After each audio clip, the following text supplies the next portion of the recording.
அண்மை செய்தியை பார்த்து வருகிறோம். அண்ணா பல்கலைக்கழக மாணவி பாலியல் வழக்கில் கைதான ஞானசேகரனுக்கு 7 நாள் போலீஸ் காவல் விதிக்கப்பட்டிருக்கிறது. இது குறித்த அண்மை செய்தியை பார்த்து வருகிறோம். அண்ணா பல்கலைக்கழக மாணவி வன்கொடுமை வழக்கில் கைதான ஞானசேகரனுக்கு 7 நாள் போலீஸ் காவல் விதிக்கப்பட்டிருக்கிறது.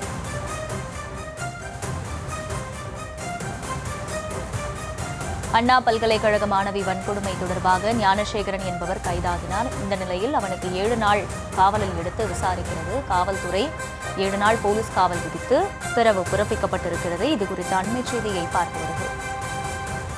பாலியல் வழக்கில் கைதான ஞானசேகரனை 7 நாள் காவலில் எடுத்து விசாரிக்க இருக்கிறது காவல்துறை.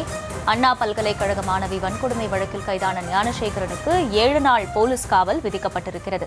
கூடுதல் விவரங்களை செய்தியாளர் சுதர்ஷன் வழங்க கேட்கலாம். சுதர்ஷன், வணக்கம். 7 நாள் போலீஸ் காவல் விதிக்கப்பட்டிருக்கிறது. எப்பொழுதிலிருந்து இந்த விசாரணையானது தொடங்க இருக்கு? முழு விவரம் என்ன? வணக்கம்.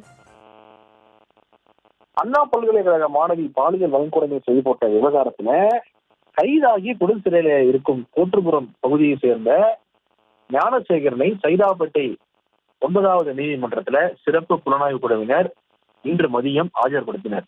ஞானசேகரனை போலீஸ் காவல்ல எடுத்து விசாரிப்பதற்கு பெட்டிஷன் ஃபைல் பண்ணியிருந்தாங்க. இந்த நிலையில அந்த பெட்டிஷன் இன்று விசாரணைக்கு வந்தது.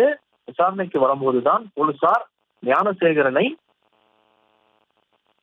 முன்னிலையில ஆஜர்படுத்தி அவருக்கு போலீஸ் கஸ்டடி கேட்டு வாதாடினார்கள். அதாவது அரசு தரப்பு வழக்கறிஞர் வாதாடினார். தொடர்ந்து சிறப்பு புலனாய்வு குழுவினர் இவரை விசாரிக்க வேண்டும், துரித விசாரணை செய்தால் மட்டும்தான் உண்மை தெரிய வரும் என்று மேஜிஸ்ட்ரேட்டிடம் வாதத்தை முன்வைத்திருந்தார்கள். தொடர்ந்து சைதாப்பேட்டை நீதிமன்றத்துல 9வது நீதிமன்ற மேஜிஸ்ட்ரேட் இவருக்கு தற்போது 7 நாள் போலீஸ் காவல் கொடுத்து உத்தரவு பிறப்பித்திருக்கிறார்.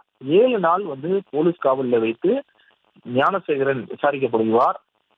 சிறப்பு புலனாய்வு குழுவினர் துரித விசாரணை செய்ய இருக்கிறார்கள். 3 IPS அதிகாரிகள், பெண் IPS அதிகாரிகள் கொண்ட இந்த குழுவை இவரிடம் விசாரணை நடத்த இருக்கிறது. ரகசிய இடத்தில் வைத்து விசாரணை நடத்த இருக்கிறார்கள்.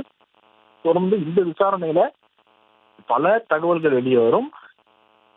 அண்ணா பல்கலைக்கழக மாணவி தற்போது பாதிக்கப்பட்டுள்ள மாணவி மட்டும் தான் இவர் வன்கொடுமை செய்தார், அல்லது வேறு பல மாணவிகளை இவர் வன்கொடுமை செய்தார் அப்படின்னு சொல்லிட்டு பல குற்றச்சாட்டுகள் வைக்கப்பட்டிருக்கிறது. அது மட்டும் இல்லாம இவர் மட்டும்தான் இந்த குற்றத்தில் ஈடுபட்டாரா அல்லது வேறு யாராவது ஈடுபட்டாங்களான்னு சொல்லிட்டு தொடர்ந்து எதிர்கட்சியினர், அது மட்டும் இல்லாம பல அரசியல் கட்சியை சார்ந்தவர்கள், தலைவர்கள் தொடர்ந்து பேசி வருகிறார்கள்.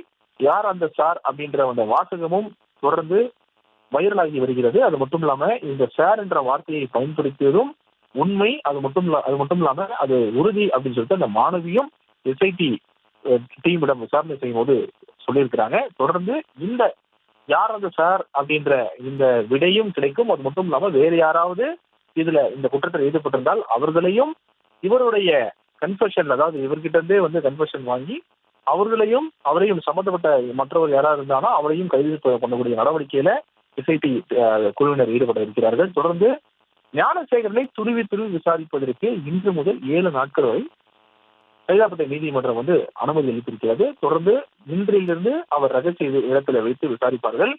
உயர் அதிகாரிகளும் இவரிடம் விசாரிப்பார்கள் அப்படின்னு சொல்லிட்டு அதிகாரி தரப்புல சொல்ல முடியும்.